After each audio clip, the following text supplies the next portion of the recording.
ಏನೆಲ್ಲ ಪ್ರಾಬ್ಲಮ್ ಆಗುತ್ತೆ ಅಂತ ನನಗೆ ನಿಜವಾಗ್ಲೂ ಈ ಕಮ್ಯುನಿಟಿಗಿಂತ ಬರೋಕ್ಕಿಂತ ಮುಂಚೆ ಒಂದು ಮನುಷ್ಯನಿಗೆ ಎಷ್ಟು ಕ್ಯಾಲ್ಸಿಯಂ ಬೇಕು ಅಥವಾ ಆ ಕೊರತೆಯಿಂದಾಗಿ ಏನೆಲ್ಲ ಪ್ರಾಬ್ಲಮ್ ಆಗುತ್ತೆ ಅಂತ ನಂಗೆ ಒಂದ್ ಸ್ವಲ್ಪನೂ ಐಡಿಯಾನೂ ಇರ್ಲಿಲ್ಲ ಆಯ್ತಾ. ನನ್ಗೆ ಕ್ಯಾಲ್ಸಿಯಂ ಈ ವಿಟಮಿನ್ ಡಿನೇ ಆಗ್ಲಿ ಅಥವಾ ಕಬ್ಬಿಣಾಂಶ ಅಂದ್ರೆ ಅಯನ್ ಕಂಟೆಂಟ್ ಆಗ್ಲಿ ನಮ್ಮ ಬಾಡಿಯಲ್ಲಿ ಎಷ್ಟು ಬೇಕು, ಎಷ್ಟು ಒಂದು ವುಮೆನ್ಗೆ ಎಷ್ಟು ಬೇಕು, ಮೆನ್ಗೆ ಎಷ್ಟು ಬೇಕು ಅಂತ ನಂಗೆ ಅದ್ರ ಬಗ್ಗೆ ಒಂದ್ ಸ್ವಲ್ಪ ಹುಡುಗರೇ ಆಗ್ಲಿ ಹುಡುಗಿರು 50 ವರ್ಷದ ಹೆಂಗಸರು 50 ವರ್ಷದ ಕೆಳಗಿದ್ರೆ ಒಬ್ಬ ಹೆಂಗಸರಿಗೆ 1000 ಮಿಲಿಗ್ರಾಮ್ನಷ್ಟು ಕ್ಯಾಲ್ಸಿಯಂ ಬೇಕು, ಗಂಡಸೇ ಆಗ್ಲಿ ಹೆಂಗಸರೇ ಆಗ್ಲಿ. ಬಟ್ ಆದ್ರೆ 50 ವರ್ಷದ ಮೇಲೆ ಅಥವಾ ಚಿಕ್ಕ ಮಕ್ಕಳಿಗೆ ಅಥವಾ ವಯಸ್ಸಾದವ್ರಿಗೆ ವುಮೆನ್ ಅಂದ್ರೆ ಹೆಣ್ಮಕ್ಳಿಗೆ 1200 ಮಿಲಿಗ್ರಾಮ್ ಅಷ್ಟು ಕ್ಯಾಲ್ಸಿಯಂ ಬೇಕು. ಸೊ ನನ್ಗೆ PCOD ಪ್ರಾಬ್ಲಮ್ ಇದ್ದಾಗ ನಾನು ಅನ್ಕೋತಿದ್ದೆ ವುಮೆನ್ ಚಾಯ್ಸ್ ತಗೊಳ್ತಾ ಇದ್ದೀನಿ, ಶೇರ್ ಕುಡಿತಾ ಇದ್ದೀನಿ, ವೇಟ್ ಲಾಸ್ ಆಗ್ತಿದೆ, ಹಾರ್ಮೋನಲ್ ಏನು ಇಂಬ್ಯಾಲೆನ್ಸ್ ಇಲ್ಲ ಅಂತಾರೆ ಡಾಕ್ಟರ್, ಆದ್ರೂ ನನ್ಗೆ ಯಾಕೆ ಪೀರಿಯಡ್ಸ್ ಆಗ್ತಿಲ್ಲ ಅನ್ನೋದು ನನ್ಗೆ ಒಂದ್ ಸ್ವಲ್ಪನೂ ಐಡಿಯಾ ಇರ್ಲಿಲ್ಲ. ಕ್ಯಾಲ್ಸಿಯಂ ಕೊರತೆಯಿಂದಾಗಿ PCOD ಕಾಸ್ ಆಗುತ್ತೆ ಅಂತಾನೂ ನನ್ಗೆ ಐಡಿಯಾ ಇರ್ಲಿಲ್ಲ. ಬಟ್ ಆದ್ರೆ ಇಲ್ಲಿ ಕುತ್ಕೊಂಡು ಸೀನಿಯರ್ಗಳು ಹೇಳಿದ ಮಾತುಗಳನ್ನ ಅಳವಡಿಸ್ಕೊಂಡು ಕುತ್ಕೊಂಡು 8 ತಿಂಗಳು ಕಾದಿದ್ದಕ್ಕೆ ಮತ್ತೆ ಕ್ಯಾಲ್ಸಿಯಂನ ಅದ್ರಲ್ಲೂ ಅಳವಡಿಸ್ಕೊಂಡಿದ್ದಕ್ಕೆ ನಂಗೆ ಕರೆಕ್ಟ್ ಆಗಿ ಪೀರಿಯಡ್ಸ್ ಆಗಕ್ಕೆ ಹೆಲ್ಪ್ ಆಗುತ್ತೆ. ಕರೆಕ್ಟ್ 30 ದಿನಕ್ಕೆ ಕರೆಕ್ಟ್ ನಂಗೆ ಆಗುತ್ತೆ. ಏನಕ್ಕೆ?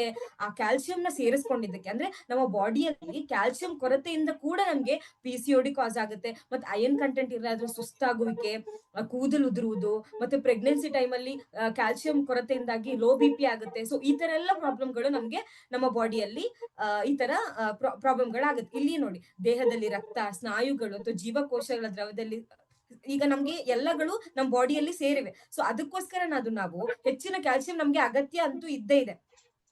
ಒಂದ್ ಹೆಣ್ಣಿಗೆ ಆಗ್ಲಿ ಅಥವಾ ಒಂದ್ ಗಂಡಿಗೆ ಆಗ್ಲಿ 1000 ಮಿಲಿಗ್ರಾಮ್ ಅಷ್ಟು ಒಬ್ಬರಿಗೆ ಪ್ರತಿದಿನ ಕ್ಯಾಲ್ಸಿಯಂ ಕೊಡ್ಲೇಬೇಕು. Ma'am next slide ಹಾಕ್ಬೋದಾ?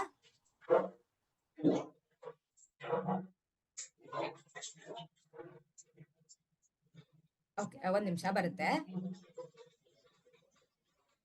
ಎಸ್, ಈ ತರ ಕ್ಯಾಲ್ಸಿಯಂ ಕೊರತೆಯಿಂದಾಗಿ ನಮ್ಗೆ ಒಂದ್ ನಿಮಿಷ. ಈ ತರ ಕ್ಯಾಲ್ಸಿಯಂ ಕೊರತೆಯಿಂದಾಗಿ ಏನೇನಾಗುತ್ತೆ, ಸಮಸ್ಯೆಗಳೇನೇನಾಗುತ್ತೆ, ವಿಪರೀತ ಆಯಾಸ, ಕೂದಲು ಉದುರುವಿಕೆ. ನಾನು ಹೇಳಿದ್ರಿಂದ ನನ್ಗೆ PCOD ಇದ್ದಾಗ ಸಿಕ್ಕಾಪಟ್ಟೆ ಹೇರ್ ಫಾಲ್ ಆಗ್ತಾ ಇತ್ತು. ಸೊ ನನ್ಗೆ ಅದು ಯಾಕಾಗುತ್ತೆ, ಯಾವ್ದ್ರಿಂದ ಆಗುತ್ತೆ ನನ್ಗೆ ಅದು ಗೊತ್ತಿರ್ಲಿಲ್ಲ. ಬಾಡಿಗೆ ಕೊಲೆಜಿನ್ ಕೊಡ್ಬೇಕು, ಹೌದು, ಬಾಡಿಗೆ ಕೊಲೆಜಿನ್ ಕೊರತೆಯಿಂದಾಗಿ ನಮ್ಗೆ ಕೂದಲುಗಳು ಉದುರ್ತಾ ಇರುತ್ತೆ, ಅದು ನಮ್ಗೆ ಗೊತ್ತಿರುತ್ತೆ. ಬಟ್ ಕ್ಯಾಲ್ಸಿಯಂ ಈಗ ಕೊಲೆಜಿನ್ ಕೊಟ್ಟರು ಕೂಡ ನಿಮ್ಮ ಕೂದಲು ಉದುರುವಿಕೆ ಏನಾದ್ರು ಕಂಟ್ರೋಲ್ ಆಗ್ತಾ ಇಲ್ಲ ಅಂತಂದ್ರೆ ಮೊದಲು ನೀವು ಕರೆಕ್ಟ್ ಆಗಿ ಅರ್ಥ ಮಾಡ್ಕೋಬೇಕು, ನಿಮ್ಮ ಬಾಡಿಯಲ್ಲಿ ನೀವ್ ಏನ್ ಕೊಡ್ತಾ ಇದ್ದೀರಾ. ಅಂದ್ರೆ ದಿನಕ್ಕೆ ಏನ್ 1000 ಮಿಲಿಗ್ರಾಮ್ ನೀವು ಕ್ಯಾಲ್ಸಿಯಂ ಕೊಡ್ಬೇಕು, ಅದನ್ನ ನೀವು ಕರೆಕ್ಟ್ ಆಗಿ ಫುಲ್ಫಿಲ್ ಮಾಡ್ತಾ ಇಲ್ಲ ಅಂತ ಅರ್ಥ ಮಾಡ್ಕೊಳ್ಬೇಕು. ಹಾಗೆ ಬೆರುಗಳು ಮರಗಟ್ಟುವಿಕೆ, ಅಂದ್ರೆ ಈಗ ಕೂತಾಗ್ಲಿ ನಿಂತಾಗ್ಲಿ ಒಂದ್ಸಲ ಕೂತ್ಕೊಂಡ್ಬಿಟ್ರೆ ಹೇಳಕ್ಕೆ ಆಗಲ್ಲ. ನನ್ಗೂ ಮೊದ್ಲು ಹಂಗೆ ಆಗ್ತಾ ಇತ್ತು. ಒಂಥರ ಫುಲ್ ಅದು ತುಳುವಲ್ಲಿ ಹೇಳ್ತಾರಲ್ಲ ಪಿಜಿನ ಬರ್ಕೊಂಡು ಅಂತ, ಆ ತರ ಆಗ್ತಾ ಇತ್ತು ಫುಲ್. ಮತ್ತೆ ಇದು ನರಗಳೆಲ್ಲ ಎಳೆಯುವಂತದ್ದು ಅಥವಾ ಹಲ್ಲು, ನಂಗೆ ನಿಜವಾಗ್ಲೂ ಹೇಳ್ತೀನಿ ಇದ್ರಲ್ಲಿ ಏನೇನೆಲ್ಲ ಪ್ರಾಬ್ಲಮ್ಗಳು ಬರ್ದಿದ್ದಾರೆ. ನಂಗೆ ಎಲ್ಲದಿತ್ತು. ಹಲ್ಲು ತುಂಬಾ ಹುಳ ತಿಂತ ಇತ್ತು, ಎಷ್ಟು ಪೇನ್ ಆಗ್ತಿತ್ತು ಅಂದ್ರೆ ನಂಗೆ ಅನಿಸ್ತಿತ್ತು ಅವಾಗ ಏನಾದ್ರೂ ನೋವನ್ನ ತಡ್ಕೋಬಹುದು, ಜ್ವರ ಆದ್ರೂ ತಡ್ಕೋಬಹುದು, ತಲೆನೋವಾದ್ರೂ ತಡ್ಕೋಬಹುದು, ಶೀತ ಆದ್ರೂ ತಡ್ಕೋಬಹುದು, ಏನಾದ್ರೂ ತಡ್ಕೋಬಹುದು. ಆದ್ರೆ ಈ ಹಲ್ಲು ಅಂತೂ ತಡ್ಕೊಳಕ್ ಆಗದೇ ಇಲ್ಲ. ಯಾರಿಗೆಲ್ಲ ಅನ್ಸುತ್ತೆ ಹೌದು ಅಂತ, ನಿಜವಾಗ್ಲು ಏನಾದ್ರೂ ತಡ್ಕೋಬಹುದು, ಆದ್ರೆ ಹಲ್ಲು ನೋವನ್ನ ನಿಜವಾಗ್ಲು ನರ್ಕ ಅನ್ಭವಿಸ್ಬಿಡ್ತೀವಿ, ಅಷ್ಟು ಸೆಳೆತ ಆಗುತ್ತೆ ಇಡೀ ಬಾಡಿ. ಈ ತಲೆನೋವಾದ್ರೆ ತಲೆಗಷ್ಟೇ ನೋವು ಬರುತ್ತೆ, ಶೀತ ಆದ್ರೆ ಮೂಗಷ್ಟೇ ಬರುತ್ತೆ, ಜ್ವರ ಆದ್ರೆ ಒಂದ್ ಸ್ವಲ್ಪ ಬಿಸಿ ಆಗುತ್ತೆ ಮೈ ಅಷ್ಟೇ.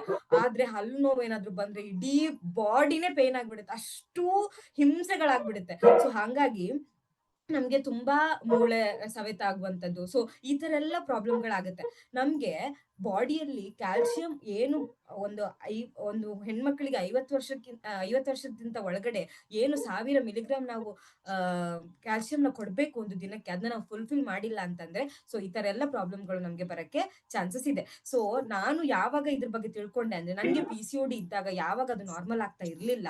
ಸೊ ಯಾವಾಗ ನಾನು ಕ್ಯಾಲ್ಸಿಯಂನ ಆಡ್ ಮಾಡಿದೆ, ಬಿಲೀವ್ ಮಿ ಆರ್ ನಾಟ್, ಬರೀ 2 ತಿಂಗಳಲ್ಲಿ ನಂಗೆ ಕರೆಕ್ಟ್ ಆಗಿ ಪೀರಿಯಡ್ಸ್ ಆಗಕ್ಕೆ ಹೆಲ್ಪ್ ಆಗಿದೆ.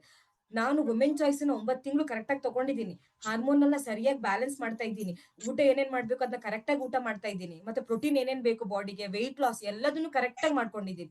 ಬಟ್ ಯಾವಾಗ ನನ್ನ ಕ್ಯಾಲ್ಸಿಯಂ ಅಲ್ಲಿ ಬಾಡಿಯಲ್ಲಿ ಕೊರತೆ ಇತ್ತು, ಅದನ್ನ ನಾನು ಯಾವಾಗ 2 ತಿಂಗಳಲ್ಲಿ ಕರೆಕ್ಟ್ ಆಗಿ ದಿನ ನಾನು 1000 ಮಿಲಿಗ್ರಾಮ್ ನಾನು ಯಾವಾಗ ಕೊಡ್ತಾ ಬಂದೆ, 2 ತಿಂಗಳಲ್ಲಿ ನಂಗೆ ಕರೆಕ್ಟ್ ಆಗಿ ಪೀರಿಯಡ್ ಸರಿ ಆಗಕ್ಕೆ ಹೆಲ್ಪ್ ಆಗಿದೆ. ಸೊ ಎಲ್ಲರೂ ಅಷ್ಟೇ, ಹುಡುಗರೇ ಆಗ್ಲಿ ಹುಡುಗಿರೇ ಆಗ್ಲಿ ದಿನಕ್ಕೆ 1000 ಮಿಲಿಗ್ರಾಮ್ ಅಷ್ಟು ಕ್ಯಾಲ್ಸಿಯಂನ ನಿಮ್ಮ ಬಾಡಿಯಲ್ಲಿ ಅಥವಾ ನಿಮ್ಮ ಡಯಟ್ ಚಾರ್ಟ್ ಅಲ್ಲಿ ಇದನ್ನ ನೀವು ಅಳವಡಿಸ್ಕೊಳ್ಳೋದು ತುಂಬಾ ತುಂಬಾ ಮುಖ್ಯ.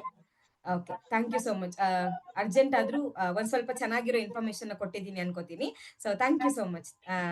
ನನ್ಗೆ ಈ ಅವಕಾಶ ಕೊಟ್ಟಿದ್ದಕ್ಕೆ. ಪಿಸಿಕಲ್ ಸೈಕಲ್ ಎಷ್ಟು ಇಂಪಾರ್ಟೆಂಟ್, ಮತ್ತೆ ನಮ್ ಬಾಡಿನ ಕರೆಕ್ಟ್ ಆಗಿ ಇಟ್ಕೊಳ್ಳೋದು ಎಷ್ಟು, ಶೇಪ್ ಆಗಿ ಇಟ್ಕೊಳ್ಳೋದು ಎಷ್ಟು ಇಂಪಾರ್ಟೆಂಟ್ ಎಲ್ಲದೂ ಕಲ್ತಿದ್ದು ನಾನಿಲ್ಲಿ.